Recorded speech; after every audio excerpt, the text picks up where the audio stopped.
Hello and welcome to our case presentation on One Malaysia Development Berhad or 1MDB. This video will walk you through the background of the company, the issue it faced, and how we, as the crisis management team, respond to the challenge based on financial and governance perspective.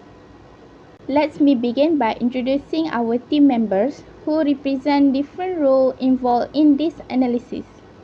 I'm Noor and I serve as the Chief Executive Officer. Representing our financial division, we have ROSMAELYIANA, the Senior Financial Manager, and KISHANTHINI, the Junior Financial Manager. Supporting them are Noor ALYA, the Senior Accountant, and Amira Natasha, the Junior Accountant.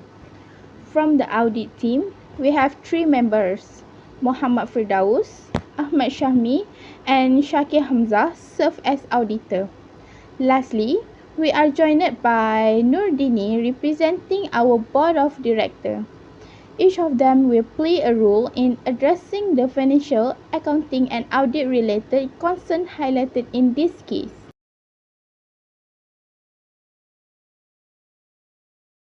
One Malaysia Development Berhad or 1MDB was established in 2009 as a wholly owned company under Malaysian Ministry of Finance.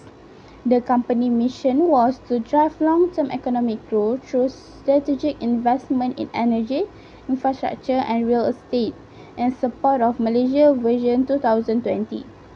To finance this initiative, 1MDB raised approximately 6.5 billion USD through bond issuance between 2012 and 2013.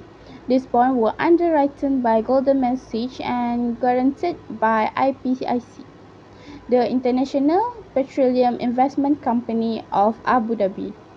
The funds were allocated to major projects such as the acquisition of power generation assets and the development of the Tun Razak Exchange or TRX in Kuala Lumpur. However, by 2015, serious concerns began to emerge. The company changed its external auditor 3 times within just 5 years, and financial reports for 2013 and 2015 were delayed, violating Bursa Malaysia reporting requirements.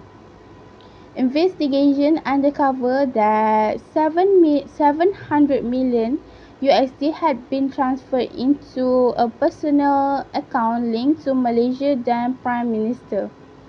Furthermore, over 4.5 billion USD was misappropriated through a series of offshore shell companies. This finding triggered major investigation by the US Department of Justice, the Malaysian Anti-Corruption Commission and international financial regulator. As the CEO, I recognize the severity of this governance and financial failure. In the next part of this presentation, we will outline the key issues that contributed to this scandal. Now let's look at the key issue that contributed to 1MDB crisis, along with their root causes and consequences. Firstly, weak financial governance. This was caused by ineffective board oversight, failure of internal control, and frequent change in external auditor, from Ernst & Young to KPMG and later Deloitte. This disruption weak financial transparency and accountability. As a result, unauthorized transactions went undetected and stakeholder confidence significantly declined. Second, the misapplication of accounting standards. The company failed to comply with key IFRS requirements, particularly IS 36 on asset impairment and IS 10 on post-reporting disclosure. This led to overstated asset value and accurate financial reporting, which misled investors about the company through financial health. Third, corruption and misappropriation of funds. Senior executives abused their authority, operating without proper financial accountability or tracking. over 700 million USD was transferred to an account linked to former Prime Minister Najib Razak, and more than 4.5 billion USD was misused globally, severely damaging Malaysia's international credibility. Lastly, risk management and compliance failures. Goldman Sachs was paid an usually high fee of 7.7% for underwriting bonds, far above market norms, with no independent risk assessment in place. Compliance warnings were ignored, resulting in 1MDB credit rating being downgraded to junk status. The company facing multiple international lawsuits and long-term harm to Malaysia's financial reputation. This issue reflects a deep breakdown in financial governance, accounting integrity, and institutional ethics. Hello everyone, I'm Kishanthini, Junior Finance Manager of I'm Kishanthini, and I Finance Manager of One MD overview and of the One MD financial overview of the One Malaysia Dollar financial or One MD One Malaysia Dollar or One by the time was founded in 2005. It was made to be a government-owned strategy. It was made to be a government-owned strategy development fund created. The main idea long-term invest in key sector. The main idea of real estate invest in key sector. Financial or real estate company position to the financial or plan to become a development 2020. Although it becomes a development fund. One MD. Although operate more like a private one MD, operate more like a private government budget. It states its money really on government budget. It states money by selling these bonds were arranged and sold by these bonds were arranged and sold by raised over 6.5 one MDB raised over 6.5 one MDB US home partnership one foreign couples like Petro Saudi partnership and foreign IPIC Petro Saudi National and IPIC these look like strategy globally on the surface, but behind the strategy globally, the way the make money was ended and where the way the that money was ended and where ended up. We will take closer this concept the financial. We will take closer how they entered the financial one of the biggest global how they entered into one of the biggest global financial scams. Hello everyone, I'm Kishanthini, Junior Finance Manager of One MD, and I will give it a brief. Now let's look at the key financial problems that lead to the One MDB scam. At first, One MDB was launched with high hopes of helping Malaysia grow to major investment. But very quickly, serious financial issues began to appear. I will highlight three main problems. Firstly, excessive borrowing. By 2013, just 4 years after it was created, One MDB had already built up over 12 billion US dollars in debt. This was a huge amount for relatively new firm. The borrowing was done mostly through international bond sales, but One MDB did not have enough income generating assets to support this debt that made it hard for the firm to pay off what it owed. Secondly, lack of transparency and poor governance. There were many signs of weak financial control. For example, One MD changed its external auditor three times, from Insect Young to KPMG, then to Deloitte. It also delayed its financial report multiple times. This made it very difficult for regulator and stockholder to track where the money was going and raise serious doubt about the fund's honesty and reliability. Third, debt mismanagement. In 2016, One MDB missed a 550 million bond payment that was supposed to be guaranteed by the International Petroleum Investment Company, or IPIC. One MDB's record showed the payment had been made, but IPIC said they never received the funds. This major discrepancy showed that even basic debt management was not being handled properly. In summary, these three issues, too much borrowing, lack of transparency, and mismanagement of debt, created a perfect storm. Together, they pointed a deep-rooted financial mismanagement and triggered investigating both in Malaysia and around the world. These problems did not just damage the fund's reputation, they also affect Malaysia's economy and political stability. In fact, they were one of the main reasons the government changed in 2018 general election. Next, I will explain some of the major financial transactions that exposed the depth of the 1MDB scandal and triggered global investigation. Several deals handled by Goldman Sachs were central to the issue. Between 2012 and 2013, Goldman arranged three major bond issues for 1MDB, raising a total of 6.5 billion. While this was intended for development projects, nearly half of the money was later found to have been signed off into offshore accounts controlled by individuals like Jolo and Malaysian businessman and Tim LAZIM, a former Goldman Sachs partner.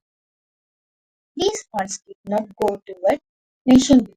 Instead, they were used for personal use. One of the most shocking discoveries came in 2015 when the Wall Street Journal reported that two 700 million had been transferred from one entity related accounts into the personal bank account of Prime Minister Najib. He claimed it was a donation from the Saudi royal family, a claim that was never fully proven. This raised major questions about political interference and accountability. Investigators also discovered that large portions of the funds were spent on lavish luxury items, including high-end real estate in the US, private jet, jewelry, and yachts. The scandal became even more high-profile when it was revealed that 1MDB money helped finance the Hollywood film The Wolf and Wall Street, a movie about corruption and greed. What made these transactions even more suspicious were the audit inconsistencies. 1MDB had changed its auditor three times, and financial reports were repeatedly delayed. This made it nearly impossible for outsiders to track where the money had actually gone. In the end of over 4.5 million was believed to have been misappropriated. This scandal triggered investigation in over 10 countries including the USA, Switzerland, Singapore, and UAE, making it one of the largest financial scandals in modern history. These red flags clearly show how pure oversight, corruption, and big control can cause massive damage, not just finance, but also country reputation and trust in leadership.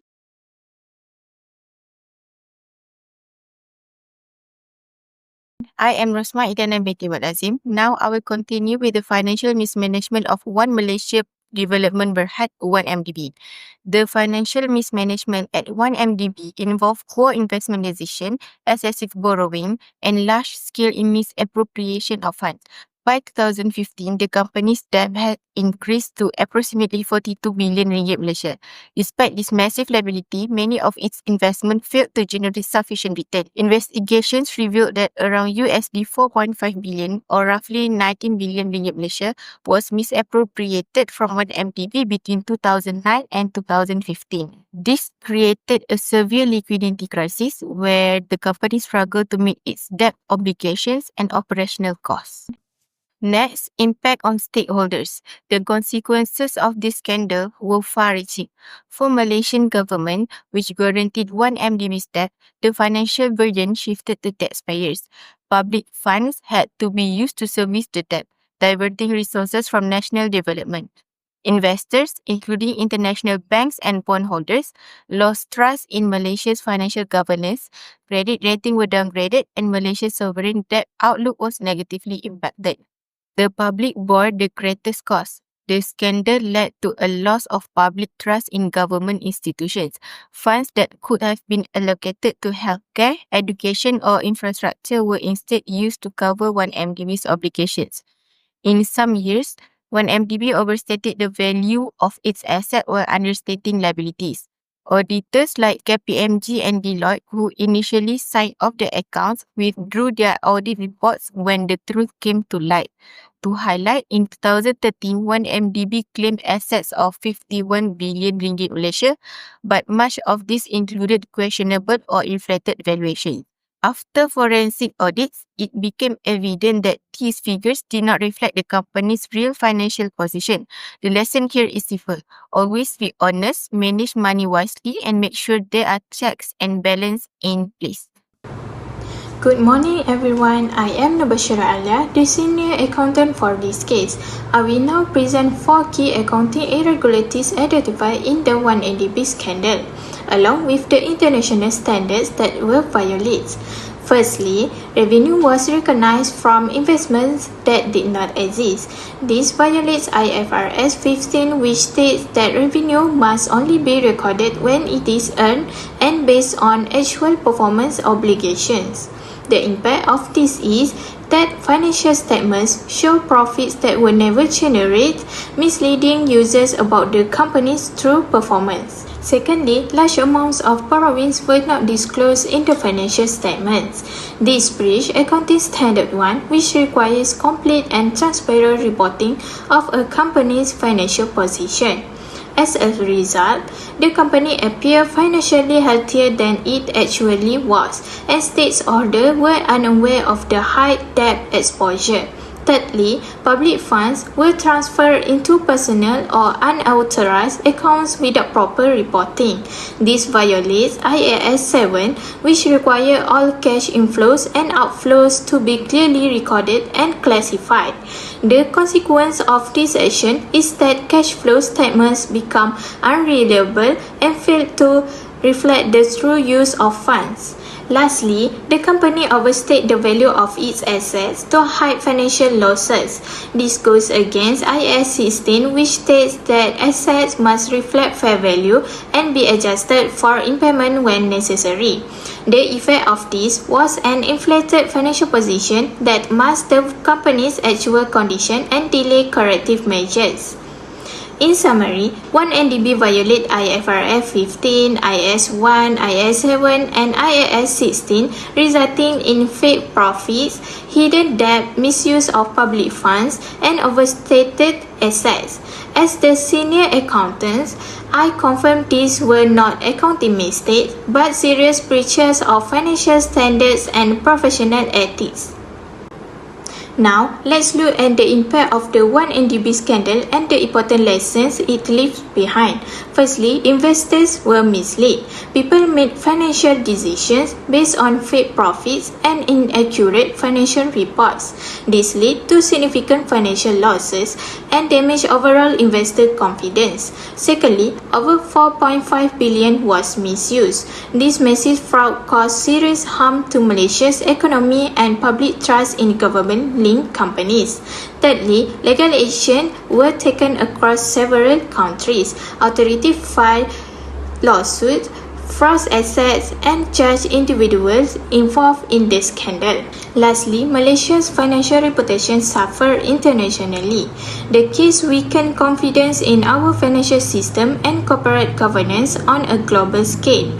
Let's now consider what 1NDB should have done. There are 3 key steps to prevent financial fraud. The first one is full transparency. All loans, cash flows, and investments must be clearly disclosed in financial statements to build trust and avoid hidden issues. Secondly, independent audits. Regular external audits help catch problems early and hold management accountable. Thirdly, strong governance. Proper internal controls and ethical leadership create a culture where fraud is less likely. The lesson is when companies break accounting rules, trust is lost. Honest financial reporting protects investors, keep public confidence, and prevent big scandals.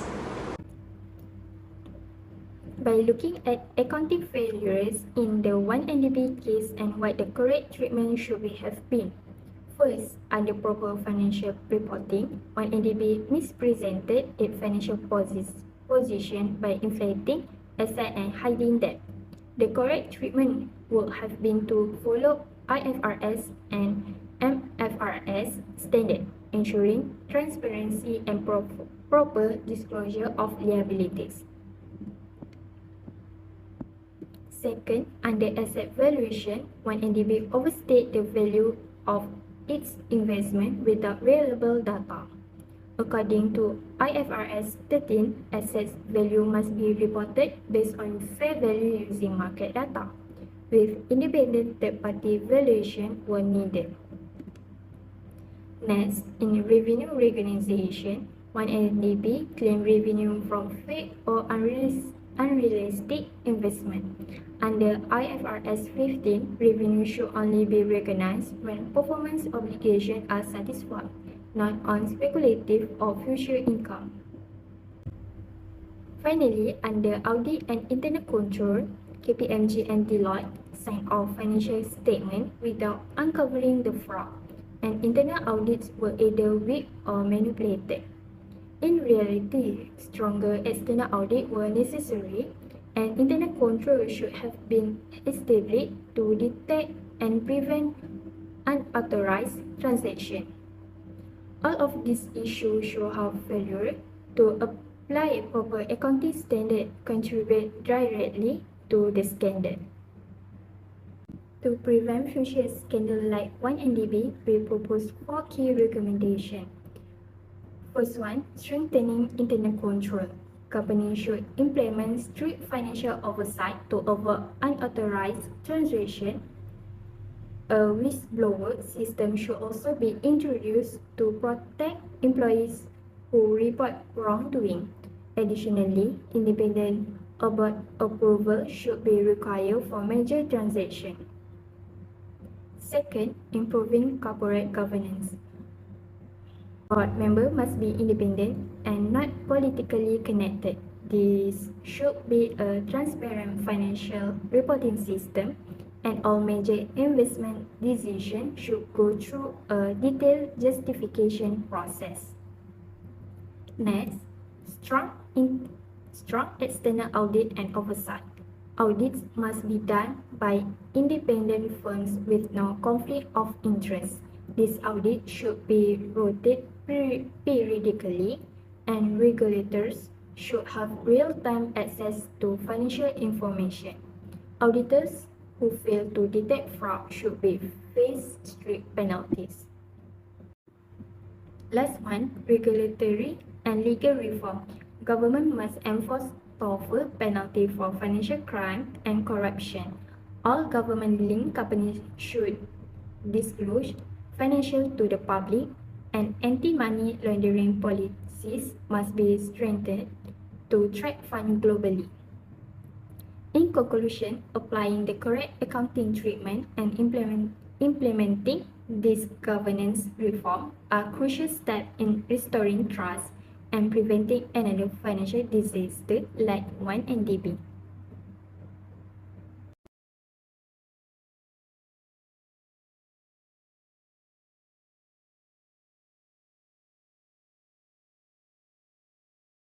Thank you, Amira. Assalamualaikum everyone. My name is Muhammad FIRDAUS, and in this part, I will be presenting about the corrective actions and risk management strategies implemented in response to the 1MDB scandal, a crisis that not only shook Malaysia's financial reputation but also exposed deep-rooted issues in governance, transparency, and accountability within public sector investment. So, firstly, we started with the corrective actions. Firstly, about the structural reform and reshuffle. In May 2016, the entire board of directors at 1MDB was officially dissolved.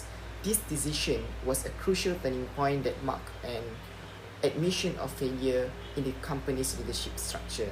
Following the dissolution, control of 1MDB was transferred to the Ministry of Finance Incorporated. This move aimed to tighten public sector control, remove political interference, and ensure that all financial decisions would be made with a greater oversight and accountability by a centralized, transparent institution. Secondly, leadership accountability. In a move to show responsibility and restore credibility, the CEO several top executives resigned. Their departure signified a willingness to hold individuals accountable for mismanagement and financial negligence at the highest level. Additionally, the government revoked 1MDB's status as a strategic development company. Previously, this status allowed 1MDB to bypass certain financial regulation and receive preferential treatment. Revoking it helped level the playing field and enforce regulatory compliance like any other government-linked entity. Third, about the debt and asset rationalization. One of the most significant steps was the sale of major assets including Electro Energy and Bandar Malaysia, two of 1MDB's most valuable projects. The proceeds from the sales were strategically used to reduce 1MDB's massive debt, which had ballooned for 242 billion ringgit. This debt rationalization effort was essential in avoiding further damage to Malaysia's credit ratings and reducing the risk of a sovereign financial crisis. For the part of the risk management strategies, firstly, we will strengthen the governance. In response to weak internal controls, the Ministry of Finance took over direct financial oversight of 1MDB. This structural change was intended to establish clear lines of authority and prevent rogue decision-making within the fund. Furthermore, internal control mechanism and transparency system were put in place. This included stricter auditing procedures, more rigorous reporting standards and mandatory disclosures to ensure that all future transactions would be monitored and documented. Secondly, investigation and legal action. A special task force was established to identify and recover stolen funds. The team consisted of multi-agency experts with a mandate to track money trails both domestically and internationally. The investigation saw international cooperation with agencies such as the US Department of Justice (DOJ), the Federal Bureau of Investigation (FBI), and the Monetary Authority of Singapore (MAS). This global coordination highlighted the cross-border nature of the scandal and emphasized the need for united front in combating transnational financial crimes. And lastly, about the legal accountability. As part of restoring justice, both civil and criminal lawsuits were filed against individuals involved in the misappropriation of funds, and this included high-profile cases against the former political figures and businesses associated implicated in the scandal. So Malaysia also collaborated with the global financial regulators to freeze assets, prosecute key suspects, and recover as much stolen capital as possible. This international legal cooperation was vital, not only for restitution, but also for sending a clear message that such crime will not go unpunished. So in conclusion, this dual approach combining corrective actions to rectify past missteps with risk management strategies to build future resilience was essential in Malaysia's effort to recover from the 1MDB debacle. This initiative helped rebuild public trust, reinforce institutional integrity, and re-establish Malaysia's credibility on the global financial stage. While full recovery may take years, the framework laid out here marks a significant step to justice, transparency, and reform. That's all from my part. I pass it to Dini.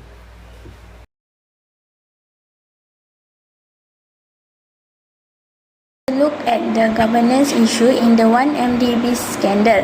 There were three key weaknesses that severely affected oversight and accountability within the organization.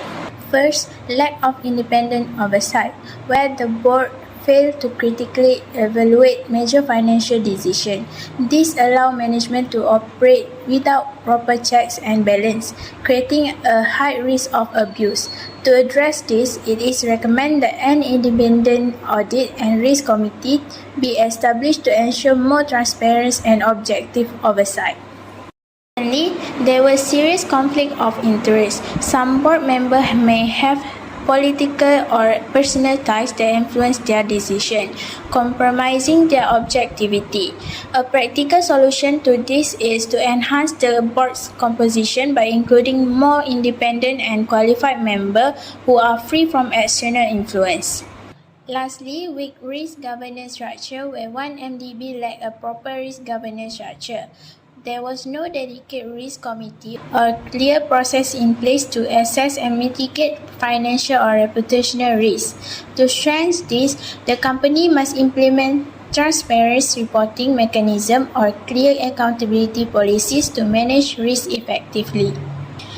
This governance failure contributes significantly to the scandal and highlights the importance of strong, independent, and transparent leadership in any organization. Assalamualaikum warahmatullahi wabarakatuh and good morning. Thank you, Nurdini. My name is Ahmad SYAHMI. I would like to continue our presentation about the recommendation for regulatory improvement for 1MDB. The first thing to do immediately is to strengthen the regulatory reporting framework. The problem in 1MDB is they will fail to file timely and accurate financial reports and switch auditor multiple multiple times. This would be some report being delayed or missing. For the solution, 1MDB must send a full report every 3 months to government bodies like the Ministry of Finance, Bank Negara Malaysia (BNM), the Security Commission Malaysia, and Auditor General Office. This help everyone keep track and spot problem early. The second point is mandate independent external oversight or stronger supervision from outside. Excessive political influence and lack of external accountability one of the main problem in 1MDB. 1MDB made big bili- 1MDB made big decisions like borrowing billions or making deals without proper checks. Some some of the people abuse this power. One of the steps to overcome this issue are parliamentary oversight. A standing committee should review all major financial decisions and summon board member to explain suspicious transaction. Second, mandatory regulatory review for major deals.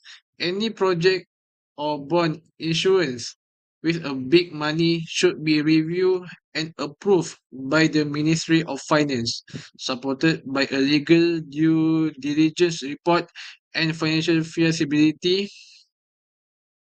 analysis, and be subject to external regulatory clearance for compliance with anti-corruption laws. Finally, pre-approval from BNM for cross-border transaction. Foreign deals involving significant capital movement must require clearance from Bank Negara to ensure anti-money laundering and foreign exchange regulation are met. Finally, transaction auditor relationship rules. YMDB kept firing and changing their auditors. The changing auditors frequently to avoid scrutiny. Therefore, an audit rotation policy must be established. External auditor must be rotated every 5 years, but cannot be removed without documented cost and regulatory review. For any dismissal of the external auditor must be approved by the board, reviewed by the independent audit committee, and reported to the Security Commission Malaysia. So, so next, I would like to pass to Shakir AMZAR for the next presentation. Thank you. 1 NDB financial improvement. First of all, there is full transparency and forensic audit. 1 NDB past financial mismanagement and secrecy have damaged public trust and hindered accountability. To improve the financial, we need to launch independent forensic audit and publicly disclose findings to rebuild trust. For the second is the stronger governance and financial control. 1 NDB have ineffective board oversight and loose financial control allow misuse of funds and unchecked decision-making. To improve the financial, we need to restructure the board, strengthen the internal control, and enforce strict financial oversight. For the third is recovery, restructuring, and strategic partnership. 1 NDB have a massive debt, asset mismanagement, and global scandal have made recovery and investor confidence difficult. To improve the financial, we need to recover stolen funds, restructure debt and asset, and reward credibility with strategic investors.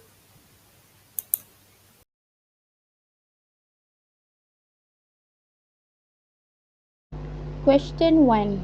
What was mandate of 1MDB as a tool for economic development, specifically in the Malaysian political and economic context, and what benchmark would you suggest to calibrate its success or failure? 1. Malaysia Development Berhad. was established in 2009 by Prime Minister Najib Razak with the aim of driving long-term strategic development for Malaysia. Its officially mandate was to 1. Attract foreign direct investment through strategic partnership. Second, invest in energy, real estate, infrastructure and export-oriented manufacturing. And third, support national transformation goal, especially Vision 2020, which aim to make Malaysia a high-income development national. Political and economic context. Politically, when MDB was launched during a period when UMNO-led Barisan Nasional was trying to maintain political dominance by showcasing large-scale national projects. Economically, Malaysia was recovering from the 2008 global financial crisis and was in need of high-impact development funding to remain competitive in Asia. Third, when MDB structured as a sovereign wealth fund was meant to act like other successful models, example temasek in Singapore, but focus on development rather than wealth preservation. To evaluate whether 1MDB was a success or a failure, we look at 5 key benchmarks.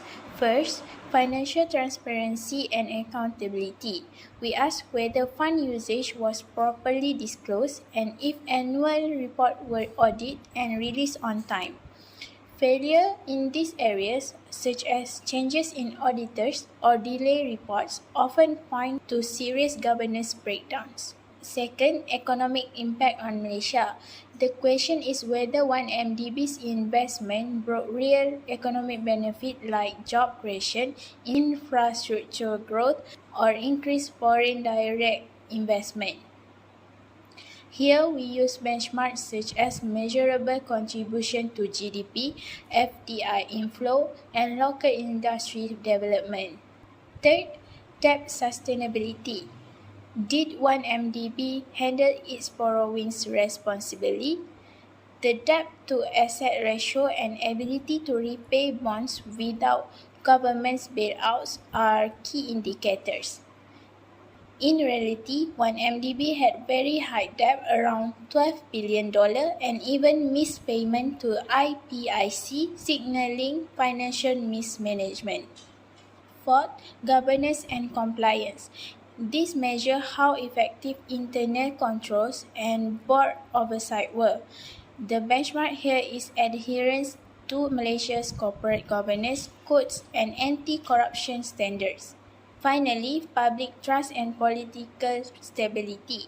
We assess whether 1MDB boosts or harm public confidence in government institutions. Key benchmarks include political fallout like the 2018 general election result, legal action and public perception surveys. Taken together, these 5 benchmarks provide a comprehensive framework to understand the extent and implication of 1MDB's performance. This government's failure contributes significantly to the scandal and highlight the importance of strong, independent and transparent leadership in any organization. Question 2. Based on its study and definition, how will you characterize Goldman Sachs Group Incorporated at the time of the event in terms of its competitive position and performance in the wholesale banking sector? What are the firm's key sources of competition? During 1MDB scandal around 2012-2018, Goldman Sachs was one of the most powerful financial companies in the world. It was known for being innovative, having a strong relationship with its client, and being very skilled in investment banking and trading. Goldman was also known for being fast and willing to take risks, which helped its success during difficult times like the global financial crisis. Over time, it moved away from just giving financial advice to doing more trading and investing for itself.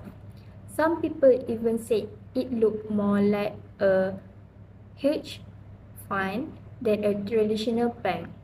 This approach helped Goldman make a quick profit and stay ahead of competitors who were slower or more careful.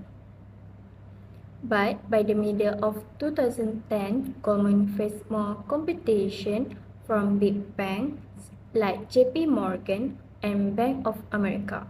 This bank had a big advantage because they also serve regular customers, retail banking, which gave them more stable and cheaper sources of money. Goldman tries Goldman tried to follow their lead by creating its own consumer bank called Marcus, but it didn't succeed much during that time. In response to the question, what are the firm's key sources of competitive distinction, Goldman Sachs stands out from its competitors due to four main strengths. First, they have a deep-rooted culture of excellence and long-term partnership. This means that they prioritize sustainable growth over short-term gains, and that mindset has shaped their strong internal values. Secondly, they are known for innovative and risk-oriented trading expertise. Their connections in both government and private sectors give them an edge, especially in navigating complex market and regulatory environments. Third, Goldman has global reach and strong financial engineering capabilities. They often lead large and complex financial deals like IPOs, privatizations, and even the 1MDB bonds, showing their influence across the markets. And lastly, their reputation and influence are powerful. They pioneered high frequency and block trading, and their past acquisitions help them dominate in areas like commodities. So in short, it is this combination of culture, strategy, reach, and reputation that sets them apart. Thank you. Question 3. What exactly happened? Explain the dynamics of the 1MDB scandal and the confluence of factors that lead to bribery and corruption on a massive scale. Who are the ultimate victims? For this question, I will start by explaining what exactly happened in the 1MDB scandal. One Malaysia Development Berhad or 1MDB was established in 2009 by then Prime Minister Najib Razak as a sovereign wealth fund. Its purpose was to drive Malaysia's economic growth by investing strategically in sectors like energy, real estate and infrastructure. However, instead of fulfilling this goal, approximately 4.5 billion US dollars was misappropriated over a few years. Most of the funds were raised through bonds underwritten by Goldman Sachs but diverted through shell companies and personal accounts. The stolen money financed luxury properties, priceless artworks, yachts, and even Hollywood films like The Wolf of Wall Street. In short, the 1MDB scandal was a massive corruption where public funds were stolen for personal gain, severely damaging Malaysia's economy and reputation. I will now hand over to my colleagues who will discuss the factors that lead to this scandal and its wider impact.